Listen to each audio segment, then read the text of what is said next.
কেন বাতিল করা যাচ্ছে না পাসপোর্টে পুলিশ ভেরিফিকেশন, জানালেন স্বরাষ্ট্র উপদেষ্টা।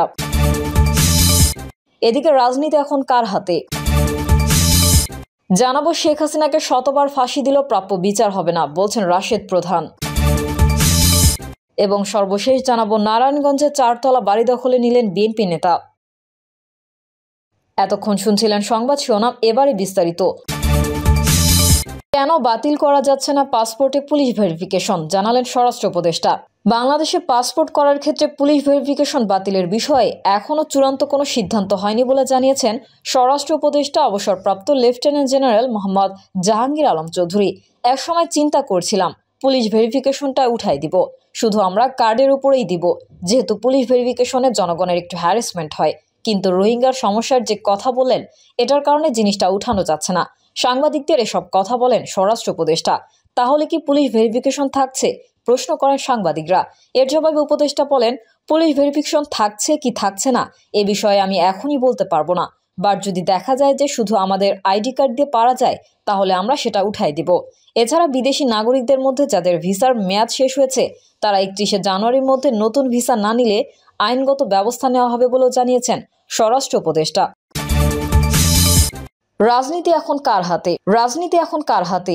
এক দল বলছে জালেমদের হাতে, অন্য দলের অভিযোগ মোনাফেকের দল সবকিছু শেষ করে দিচ্ছে। এসব অভিযোগ পাল্টা অভিযোগের পাশাপাশি ইদানিংকালে খুরপাটি, রককাটা দল, চাঁদাবাজ, দখলদার ইত্যাদি শব্দমালার সঙ্গে আন্দাবাচ্চার দলের রাজনীতি নিয়ে কথা বলতে গিয়ে অনেকেই রাজনীতিকে নিচে নামাতে অন্ধকারের গহীন অন্তরালের এমন পর্যায়ে নিয়ে গেছেন যেখান থেকে আওয়ামী লীগের গত 15 বছরের শাসনের হিমালয় সম অভিযোগের খতিয়ান স্মরণ করা সত্যিই কষ্টকর বিষয়। উল্টো যেসব কথা শোনা যাচ্ছে তা হলো, যেই লাউ সেই কদু, আগেই ভালো ছিলাম, দেশটা কি তালেবান হয়ে যাচ্ছে, ইত্যাদি ইত্যাদি আরো কত কি। আজকের নিবন্ধে আমি সমসাময়িক অভিযোগ বা পাল্টা অভিযোগ নিয়ে আলোচনা করব না। অর্থাৎ সাবেক জামানার চাঁদাবাজি সিন্ডিকেট এখন কাদের দখলে? পরিবহন খাতে বছরে 1,500 কোটি টাকা চাঁদাবাজি, ব্যাংক দখল, টিভি স্টেশন দখল, লুটপাট, গরু চুরি, ছাত্রলীগ যুবলীগের সাম্রাজ্য দখল, মামলা হামলা, ভিটেমাটি উচ্ছেদ নিয়ে কিছুই বলবো না। অথবা 20 বছর ধরে যারা গর্তে ছিল এবং প্রতিনিয়ত বেঁচে থাকার জন্য আল্লাহর দরবারে কান্নাকাটি করত, তারা হঠাৎ আল্লাহর অনুগ্রহ লাভ করার পর কিভাবে নফরমানি, মোনাফিকি এবং খোদাদ্রোহীর মতো পাপাচারে লিপ্ত হয়ে পড়েছে তা নিয়েও কিছু বলবো না। তার চেয়ে হাল আমলে যেসব শব্দ রাজনৈতিক দলগুলো পরস্পরের বিরুদ্ধে ব্যবহার করছে সেগুলোর মধ্যে মোনাফেক ও জালেম নিয়ে কিঞ্চিত আলোচনা করে শিরোনাম প্রসঙ্গে চলে যাব। আলোচনা শুরুতেই জালেম নিয়ে কিছু কথা বলা যাক। জালেমের সঙ্গে জাহেল এবং জাহেলিয়াতের নিদারুণ একটি সম্পর্ক রয়েছে। অর্থাৎ জাহেল না হলে জুলুম সম্ভব নয়, আবার জাহেলিয়াত না হলে জুলুম বা জাহেল অকার্যকর। জুলুম শব্দটি বাংলায় অতি পরিচিত শব্দ, কিন্তু জাহেল এবং জাহেলিয়াত আমাদের দেশের শব্দ নয়, এটি আরব দেশের শব্দ। আয়ামে জাহিলিয়াত বলতে জাজিরাতুল আরবের নজদ, হেজাজ, বিলাদ আসাম, বালাদের রুম, ইয়েমেনের হাজমত থেকে হাইলের বিস্তীর্ণ মরুময় অঞ্চলে যে অন্ধকারময় যুগ প্রায় 100 বছর ধরে মানুষের জীবন পশুর চেয়েও অনিরাপদ, ঘৃণিত, ঝুঁকিপূর্ণ, নির্মম, নিষ্ঠুর, বিচারহীন এবং বিবেকহীন জাহান্নামে পরিণত করেছিল, সেই সময়টিকেই বোঝানো হয়। আরবিতে আয়াম শব্দের অর্থ যুগ বা সময়, আর জাহিলিয়াতের অর্থ হলো অন্ধকারময় বা অন্ধকারাচ্ছন্ন। আল্লাহ রাসূল সাল্লাল্লাহু আলাইহি ওয়াসাল্লামের নবুয়ত প্রাপ্তি কিংবা মদিনা রাষ্ট্র প্রতিষ্ঠিত হওয়ার পাল্টা অভিযোগ পূর্ববর্তী 100 বছরকে যেমন আয়ামে জাহিলিয়াত বলা হয়, তদ্রুপ প্রায় সমসাময়িক কালে বাংলাতেও আয়ামে জাহিলিয়াত কাল ছিল 100 বছর ধরে। সম্রাট শশাঙ্কের মৃত্যুর পর এই বাংলায় টানা 100 বছর ধরে যা চলছিল, ইতিহাসের আয়ামে জাহিলিয়াত বা মাদসার ন্যায় যাই বলুন না কেন, উভয় ক্ষেত্রে মানুষের মন মস্তিষ্ক সর্বদা ভয়, আতঙ্ক, সন্দেহ ও অবিশ্বাসে পূর্ণ থাকে। পছন্দ না হলে মেরে ফেলা, বড় বড় মানুষকে অপদস্থ করার জন্য বন্য পশু, প্রশিক্ষিত হিংস্র পশু অথবা ভাড়া করা পশু প্রবৃত্তির লোকজনকে লেলিয়ে দেওয়া কাজ যখন ডাল ভাতের মতো হয়ে যায়, তখন সেটাকে আয়ামে জাহিলিয়াত বলা যায়। জাহিলিয়াতের যুগেই জাহেলরা বাস করে, এরাই হিটলার, এরাই আবু লাহাব কিংবা আবু জেহেল।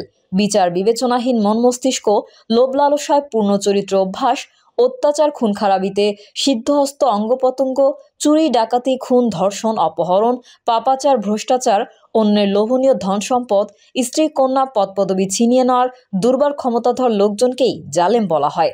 আর জাহেল অর্থাৎ মূর্খ, বোধহীন, বিবেকহীন না হলে জালেম হওয়া যায় না। আর যুগটি যদি আয়ামে জাহিলিয়াত না হয় তবে সেখানে জালেম পয়দা হয় না, জালেমের প্রযোজন হয় না বরং এবং জালেমরা টিকে থাকতে পারে না।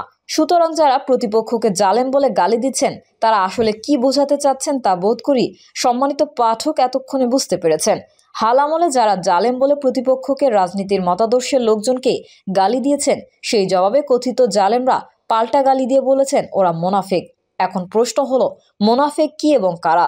বুদ্ধিগত অর্থ বিশ্লেষণ করলে আপনি কি জালেমদের নিকৃষ্ট লোক মনে করবেন নাকি মোনাফিকদের? এ বিষয়ে সিদ্ধান্ত নেওয়ার আগে আপনার উচিত মোনাফেক শব্দের প্রকৃত ব্যাখ্যা জেনে নেওয়া। আমার ক্ষুদ্র জ্ঞান অনুযায়ী মোনাফেক সম্পর্কে আমি যা বুঝি তা আপনাদের সদয় অবগতির জন্য নিম্নে পেশ করলাম। মোনাফেকের কোনো বাংলা প্রতিশব্দ নেই, ইংরেজিতেও নেই, বরং কোরআন নাজিল হওয়ার আগে শব্দটি আরব দেশে ছিল কিনা তা নিয়ে বহু বিতর্ক রয়েছে। মোনাফেকের দুটি নিকৃষ্ট উদাহরণ হলো আবদুল্লাহ বিন উবাই এবং ভণ্ডনবী মুসাইলামা তুল কাজ্জাব। ইসলামের ঘোরতর দুশমন যথা সাইবা, উতবা, আবু লাহাব, আবু জেহেলের মতো কাফিরকেও মোনাফেক বলে গালি দেওয়া হয়নি। আবার ইবলিস, শয়তান, দাজ্জাল, ইয়াজুজ মাজুস অথবা আদিকালের ফেরাউন, হামান, কারণ প্রমুখকেও মোনাফেক বলা হয়নি। সুতরাং মোনাফেক হলো এমন এক ভয়ঙ্কর শব্দ যা কাফের, মুশরিক, শয়তান, ভয়ঙ্কর পশু, কীটপতঙ্গ কিংবা মরণঘাতী রোগবালাইয়ের অনুঘটক, ভাইরাস বা ব্যাকটেরিয়ার ক্ষেত্রেও প্রযোজ্য নয়। তাহলে মোনাফেক কি? মোনাফেক হলো এমন এক নিকৃষ্ট প্রাণী যারা সুরতে মানুষ এবং নিজেদের প্রয়োজনে কিংবা স্বার্থসিদ্ধির জন্য তারা যে কোনো সুরত ধরতে পারে। শয়তানও সুরত পরিবর্তন করতে পারে, কিন্তু শয়তানের সঙ্গে মোনাফেকের পার্থক্য হলো শয়তান আল্লাহকে মান্য করে, ভয় করে এবং নিজের সীমা অতিক্রমের চেষ্টা করে না। শয়তান শুধু একবারই আল্লাহর অবাধ্য হয়েছিল এবং একবারই আল্লাহ কর্তৃক অভিশাপ প্রাপ্ত হয়েছিল। অন্যদিকে মোনাফেক সুযোগ পেলেই আল্লাহর অবাধ্য হয়, প্রতি মুহূর্তে অকৃতজ্ঞের মতো চিন্তা করে এবং নিজেদের হালত পরিবর্তন করে। মোনাফেকরা নবী, রাসূল, আল্লাহ, খোদা, ফেরেশতা, হাসর, নসর কিছুই বিশ্বাস করে না, কিন্তু প্রয়োজনের সময় এমন ভনিতা করে যে তাদের মতো পীর, আউলিয়া, দরবেশ, ফকির, সাধু, সন্ন্যাসী দুনিয়াতে দ্বিতীয়টি নেই। আজকের নিবন্ধে জালেম এবং মোনাফেক নিয়ে আর বিস্তারিত আলোচনা করব না। যারা এসব গালিগালাজ করছেন তারা ওসব কেন করছেন তা কেবল তারাই ভালো বলতে পারবেন। সুতরাং ওসব বিষয়ে সময় ব্যয় না করে আমরা এখন শিরোনাম প্রসঙ্গে আলোচনা শুরু করি। এ কথা নিয়ে বিতর্কের অবকাশ নেই যে বর্তমানে আমরা সবাই ইতিহাসের জটিলতম সময় পার করছি। বিশেষত যারা রাজনীতি করেন তারা সবাই সময়ের মরণ ফাঁদের কবলে পড়েছেন। ফলে আজকের দিনে কেউ বুক ফুলিয়ে বলতে পারবেন না যে আমি ভালো আছি, নিরাপদে আছি এবং আজকের দিনটির পরিবর্তে আগামীকাল আরও ভালো যাবে। বরং প্রতিটি মানুষ যার যার অবস্থানে ততটা অসন্তুষ্ট এবং কাজকর্ম, কথাবার্তা এবং আচরণে এতটা অধৈর্যশীলতা, অস্থিরতা এবং চারিত্রিক দুর্বলতা প্রকাশ করে চলেছে যা আমার জীবনদশায় এর আগে দেখিনি। শেখ হাসিনাকে শতবার ফাঁসি দিলেও প্রাপ্য বিচার হবে না বলছেন রাশেদ প্রধান। জাতীয় গণতান্ত্রিক পার্টি জাগপা সহসভাপতি ও দলীয় মুখপাত্র রাশেদ প্রধান বলেছেন, শুধুমাত্র জুলাই গণ অভ্যুত্থান নয়, জন্মলগ্ন থেকেই আওয়ামী লীগ হত্যার রাজনীতিতে বিশ্বাস করে। ক্ষমতার মসনদ ধরে রাখার জন্য এবং বাংলাদেশকে ভারতের করদ রাজ্য হিসেবে প্রতিষ্ঠা করার জন্য শেখ হাসিনা বারবার হত্যাযজ্ঞে লিপ্ত হয়েছে। তাই শেখ হাসিনাকে শতবার ফাঁসি দিলেও প্রাপ্য বিচার হবে না। রাশেদ প্রধান বলেন, 2014 সালে এই দিনের ভোটারবিহীন নির্বাচন ইতিহাসের এক কলঙ্কিত অধ্যায় রচিত হয়েছে। 5ই জানুয়ারির নির্বাচনের মাধ্যমে স্থায়ীভাবে দেশের জনগণের মত প্রকাশের অধিকার, ভোটের অধিকার কেড়ে নেওয়া হয়েছিল। 164টি আসনে কোনো ভোট হয়নি, বাকি আসনে ছিল কিছু কুকুর, ছিল ভোটার ছিল না। সেদিন দিনাজপুরের যুব জাগপা নেতা শহীদ মনসুর রায়হান আজকের শহীদ আবু সাইদের মতোই দুহাত প্রসারিত করে দিয়েছিল গণতন্ত্র রক্ষা করার জন্য। 2014-তে মাসুদ রায়হান সেই যুদ্ধ শুরু করেছিল। 2024-এ এসে আবু সাইদরা সেই যুদ্ধ শেষ করেছে।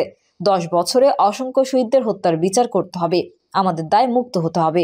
সভাপতির বক্তব্যে নজরুল ইসলাম বাবলু বলেন, দেশের জন্য তরুণদের সকল আন্দোলনে আত্মত্যাগ ইমানের পরীক্ষা।